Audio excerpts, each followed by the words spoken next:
effort yi ñu ciy wane ak ni ñu ko wane mais day wane ni vision bi daal. Et puis pour le coup si c'est réellement vérifié bien sûr Momo si c'est parce que je vois beaucoup d'aberrations sur ce point-là wax nañ sur ce canal-là même wax nañu ne 800 millions la ñu defaree lii est-ce que jotul nag ñu ubbi ci ab enquête parlementaire ab audit parce qu'il faut dire que 800 si ça s'avère vrai bien sûr parce que gis naa une certaine presse daal di koy relayer bu dee dëgg la loolu c'est scandaleux. Cette information est fausse. Elle est fausse hein? Oui. Ouais. Ça il faut le dire elle est fausse.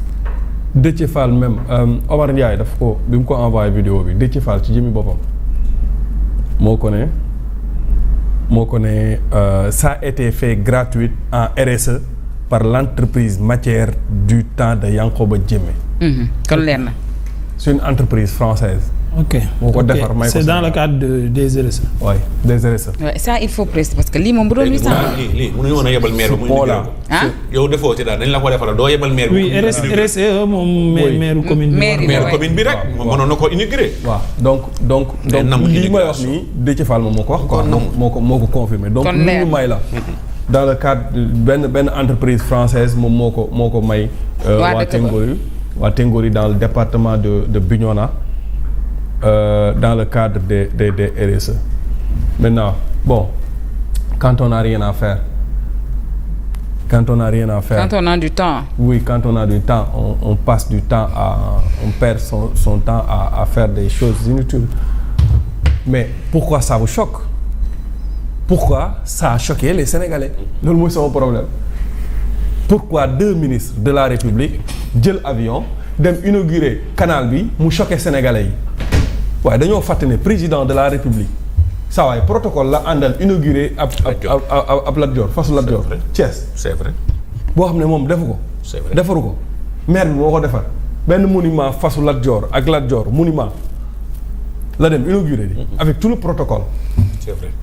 lii bëgg ñoo choqué président de la République moo déplacé wu jugee palais dem ba Thiès def convoi sol nit ñëpp gars yi taxaw xaar ba mu romb mu dem ba Thiès yàq carburant yàq lépp ak protocole ba fa nekk ak lépp mu inauguré monument boo xamante ne ab fas la. mais peut-être maire ba moo ko defal il n'a pas un carnet chargé d'inauguration moo tax quand il envoie. un deux oui looloo tax ma ne warul choqué kenn parce que tey soo leen woowoon bu ñu defaraatoon plateau bii nii ñu ne dañ koy inauguré soo leen woowoon suñu ministre de la communication moom mooy ñëw inauguré la ko ils n'ont pas de temps ils ont du temps bon ils ont du temps ils n'ont rien à faire ils ne travaillent pas lépp lu ñu gis rek dañ ciy langaamu donc ça c'est un non-événement pour ce gouvernement incompétent. Et puis que temps yi premier ministre dafa confiner ministre yi ne leen bu kenn teg sa tànk ci biti am naa moo tax ñu am temps circuler voyage sur le plan inutile la wax national. voyage inutile ça c'est un voyage inutile. Non, sur deux le chaîne ministres de la République internationale. jël avion militaire daf ci kérosène naaw wàcc ba pare def cérémonie nag def cérémonie. lii lan moo ko gën a nekk voyage inutile. Amen. taf la kaay ñu baal nañ man bu ma ci waxee rek ñu dër ma ci pont bi kaw. mais tot sànni ci rek. jox ci àddi rek. non c'est que. ayca. non xam nga fëq jëf déjà baaxul. ngor bugg ko aada bugg ko l'islam bugg ko fëq jëf. ci naka. fëq jëf bi mooy mënoon nañoo bàyyi entreprise bi ko defar ak mairie ba dem def ko ñu gërëm entreprise bi sant ko sénégalais yi ñaanal ko. motiver maire bi.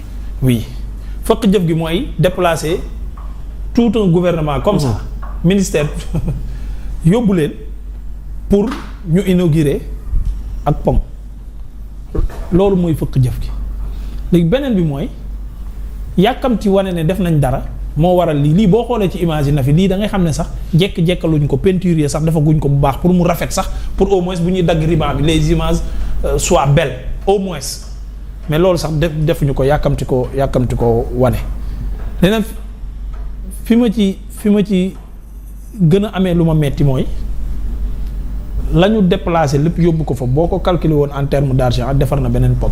wallaay c'est vrai. effectivement. lii moo ci gën a déplorable man loolu nag dama ko yàgg di jooy ci suñu politiciens yi surtout ñu nekk ci gox yee goxaan yi bokk moomee di maire yi dañuy réceptionner benn affaire bu ndaw partenaire may leen ko wala entreprise may leen ko la ñuy organiser pour réception ba gën a cher lañ leen jox. fayoon na fukk yu ni mel. nga xam ne ci yàqum xaalis ak ak puukare gu métti la ñu nekk ak populisme action politique bi wane ne man def naa dara moo waral li Fall Ndiaga doon wax léegi souvent le ministre boo gisee yenn comportement yi muy am vis-à-vis de ses collaborateurs bu ngeen parewul dinañ ñii délai yi na ngeen ko nii na ngeen ko naan di ko wax mais loolu t'as pas besoin micro yi tàkk wala téléphone yi tàkk pour wax ko loolu il suffit juste de dire à ton assistant d'écrire un mail et de l'envoyer pour booster leen. Effectivement. C'est plus efficace c'est plus respectueux que toog ci télé bi ngal. amul benn njëriñ. Aïcha dañuy wax itam ci wax naa ko léegi ci média démb CDEPS moomu seetaan nga seen conférence de presse bi bëgg nañu saisir la justice pour détournement de fonds parce que jàpp nañ ni dispatching bi ni ñu ko defee wala répartition bi c'était illégal te yemuñu foofu rek ndax ñu ngi sàkku ci ministre de la communication mu daal di revoir sa copie de la loi portant surtout sur la création du CNRM. Quelle lecture aussi fais-tu de la sortie du CDEPS? Bon, damay am satisfaction d'autant plus que moi je pense que waa CDEPS dégg nañu démb bi ñuy wax naan il faut porter plainte pour détournement de fonds, détournement d'objectifs parce que loolu moom moo am parce que plateforme bi nga xamante ne foofu la médias yi inscrire déjà pour ñu mën a distribuer l'argent la plateforme est illégale parce que Cour suprême moom moo ko waxoon ne ko arrêté bi nga jël du début à la fin pour reconnaître les médias pour mettre en place cette plateforme le décret est illégal baaxul teg ko ci suuf mu waroon koo teg ci suuf woo les acteurs de la presse waxtaan ak ñoom même bu leen woowul waxtaan ak ñoom sax mais na ko jaarale ci yoon bi nga xamante ne loolu la ko constitution ak code de la presse may et puis mu fouler au pied la décision de la Cour suprême ce qui est aberrant. Comment un État peut violer allègrement les décisions de la justice sans pour autant que mu am benn répercussion.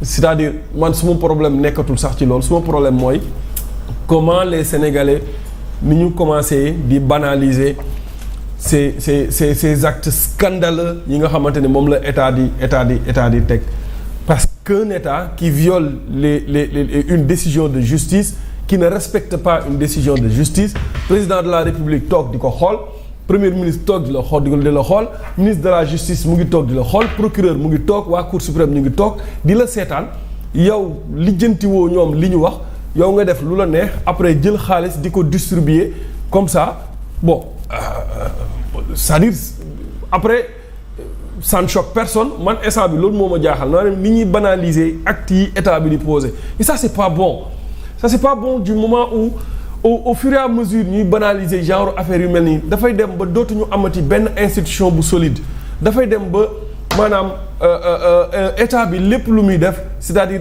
daf koy def à l'encontre des Sénégalais de la population seen bëgg-bëgg et loolu après dafa am benn frustration bu bari buy nelaw ci askan woo xamante ne après su demee ba dajaloo suy déversé wu dans la rue dafay indi yeneen